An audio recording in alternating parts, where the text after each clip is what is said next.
Welcome back to Open Line, talking about guns and gun laws. We have with us John Harris, president of Tennessee Firearms Association. Several calls. We'll go to the phones here. Let's go to Clay. Hello, Clay. Yes, sir. Go right ahead.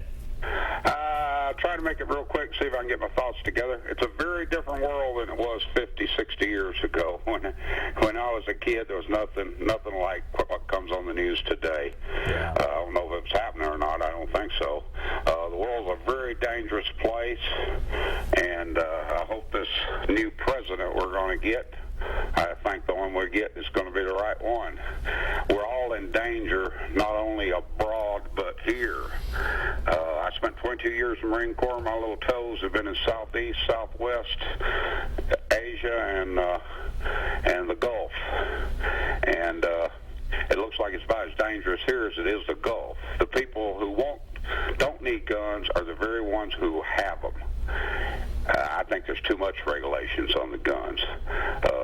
Anybody should be able to carry one. Now, if they find out it's the wrong person carrying one, then they arrest him.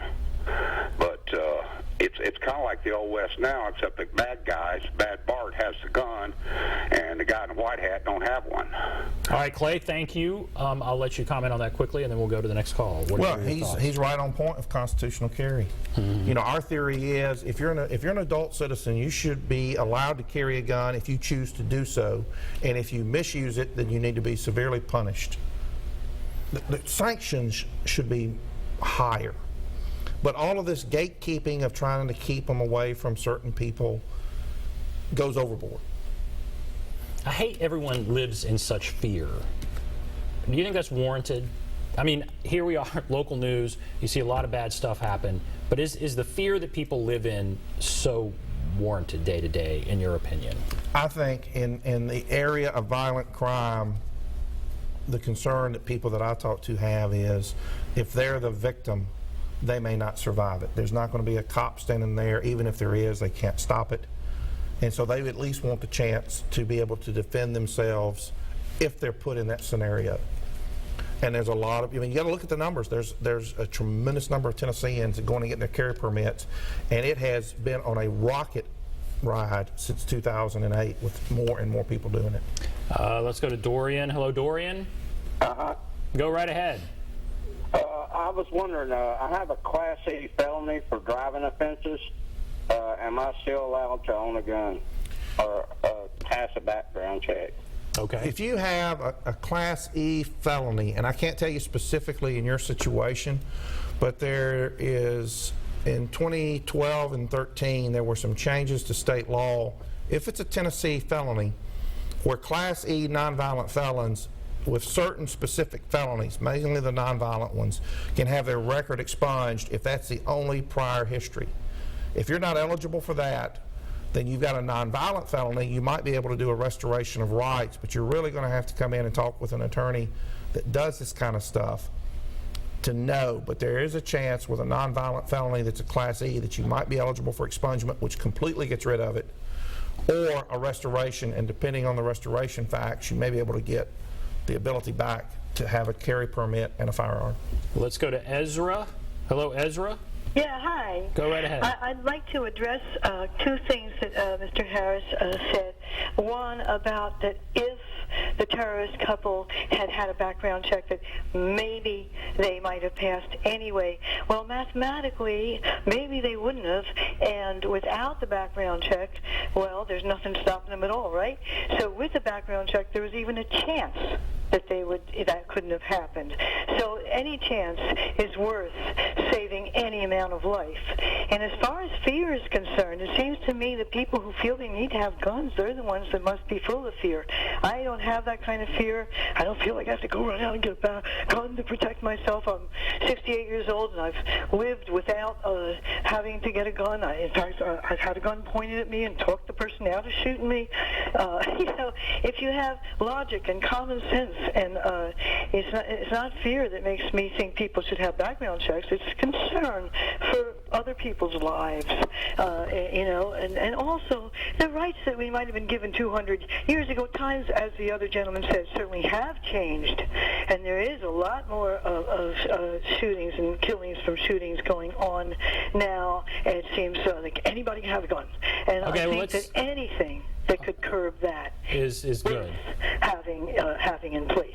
Okay, what do you think about what she said there? Well, it's not an uncommon feeling or belief for people to have that anything that we can do, regardless of the cost, that might save a life, we should do it no matter what. I hear that all the time. And when I hear that, the question that I have is, what makes the gun different from alcohol? Because we lose a lot more lives and a lot more damage and a lot more family destruction from drunk driving and impaired driving than we do from gun deaths. Just watch the news. But yet, society doesn't want to go back to a prohibition standard. We don't want to ban alcohol. We don't want to reduce the speed limit from 75 to 15 on the interstate. But when you see the news and you see the number of people dying in these violent gun-related situations, how concerned are you?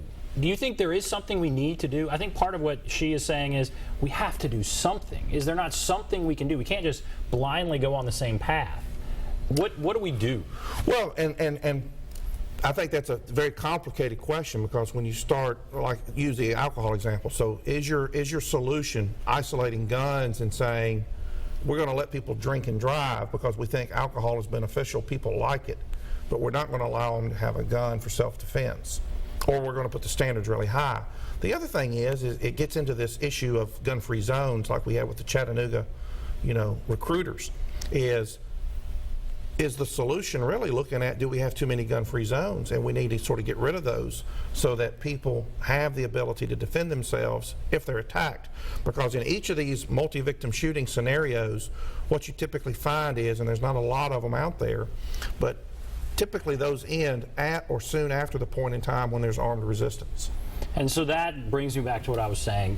The two sides are so far apart, because one side is saying we have too many guns. The other side is saying the answer is more guns. In the hands of the right people. And so how do we, this goes on and on. Well, it does. It does. It's like the debate between, is it Coke or Pepsi? You're not going to solve it. People have their own preferences and opinions. What is a trend that you have seen in the legislature in the last few years? What is something you've seen as far as the laws that are getting passed? I think the disappointing fact is, I'm a firm believer that, particularly when it comes to the criminal code, the laws should be simple enough that the average person, the average police officer, the average district attorney, average judge, average juror, those 5 classes of people can all understand what the law is.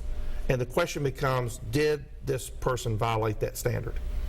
What we see, not just with the gun laws, but I think in a lot of areas, is the General Assembly is doing the public a disservice. Rather than striving to simplify and make the law clear, they're just piling on and letting someone else, the court system, deal with it. And it's gotten to the point, the gun issue is a great example, where the laws are so complex, even a lot of attorneys, judges, and law enforcement that deal with it don't agree on what the law is. So they're instead of a black and white issue where they pass something yes or no, they're carving out little niches that make it much more difficult to understand. Absolutely, like the one. Right, now I'm telling you we have to break. So I've just explained, but I think that's an interesting issue, and I think it goes beyond guns. I think that is interesting. All right, we'll take a break. We'll be back right after this.